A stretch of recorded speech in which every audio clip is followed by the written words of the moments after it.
You know what's not knocking out of the park anytime soon is this offensive line. 39% pressure again.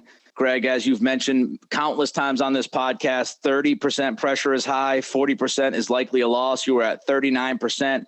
Again, Mac running for his life. And now not only that, I want you to talk about the pressure, but also the fact that now we're seeing Mac Jones's mechanics start to fall off a bit. Yeah, I mean, look, the way I chart it, and it's different than some people, but I chart the same every week, so I think it's consistent. But since Jones became the full-time starter against the Jets in Week 8, he's faced pressure rates of 49%, 38%, 35%, 40%, and 39%. Like, you can't play quarterback that way. If Tom Brady was the quarterback here, he would not be Tom Brady. And the Patriots would be scuffling. All right, granted, probably not this bad, because he's Tom Brady. But, to think it's just I don't know. I don't know how there can be people out there, but I see him on Twitter. People are out there who saying it, Mac Jones sucks, and this is Mac. It's ridiculous. It's the scheme and it's the lack of protection. And I think the decision to go to this game, Nick, I don't know how you feel about it, but okay, so Kajus can't answer the bell because he had something late in the week. You already don't have Isaiah Wynn. And you go with Connor McDermott, who got here like 2 days ago and he wasn't any good when he was here. That's where that drop on Felger and Maz came from when I kept saying Connor McDermott. It's because he was like one of the worst players every week when he was here, and he was cut as a draft pick his first year. And you throw him out there, and gee, what a wonder. He can't do anything. Can't cut block, can't pass block, can't run block. Like, are you telling me that the Patriots would have been worse off with Michael Winnu at right tackle and James Ferentz at right guard, or Bill Murray at right guard, or somebody at right guard, Rusi, somebody else that you have on the roster that's actually been here, that's been practicing with the team?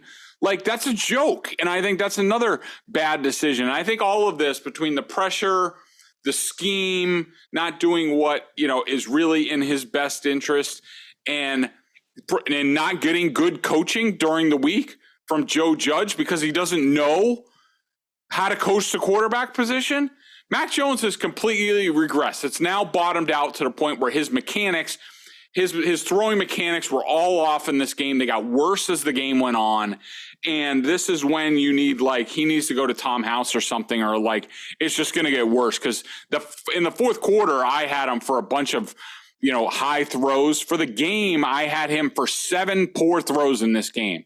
To put that in context, in his first 7 starts, I had a total of 16. So just over 2 a game, and now he's at 7 in this game. And to me, it's just all about the circumstances around him. Yep. He's not completely blameless, obviously. I tweeted this on Thursday night. He's not playing very well. He's had a couple of good games. I thought he was fine, if not good, against Minnesota. I thought he was fine against the Jets. But he has not been overall a very good quarterback this year. But how in the world can you blame this guy about his performance? Some of it is absolutely on him, but most of it, the vast majority of it, is on coaching. It's on the offensive line. It's about not supporting your young franchise quarterback. We saw this play out last year in Jacksonville with Urban Meyer and Trevor Lawrence. If you do not support your young quarterback, if you don't do right by him, he's going to fall apart. And we saw it with Justin Fields. Look, all of a sudden, Justin Fields is one of the most dynamic quarterbacks in football because Chicago finally figured out, hey, this dude can run. Mm-hmm. Hey, this dude's dual threat, ability is his best ability. Let's utilize it. Let's actually play to his strengths. This has been a disaster by Bill Belichick.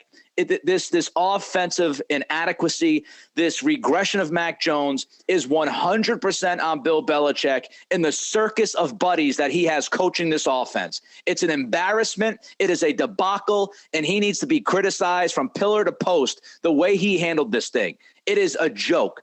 And honestly, Robert Kraft, I'm not a big fan of owners meddling, right? I don't want owners to get in the middle of stuff. I don't like when Jerry Jones has to have his own personal press conference after every game. But if I'm Robert Kraft, this season is over. I've got 2 things for you, Bill.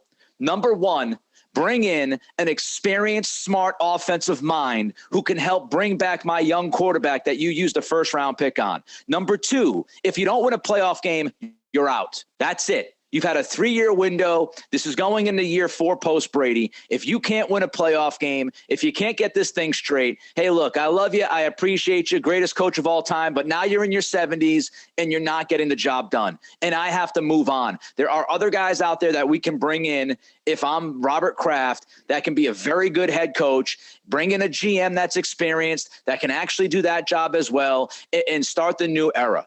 And it's not because, look, everybody talks about Bill Belichick, the coach, versus Tom Brady, the quarterback. Bill Belichick, the executive, has let down Bill Belichick, the coach. He lets his friends get too close. He trusts them too much. He puts too much on their plate. And he decides that I'm going to rather keep it in my family circle of like 5 or 6 versus going out and just getting the best coaches. Bill O'Brien could have been that guy. Who knows what would have happened? But you might have had a shot at bringing Bill O'Brien in.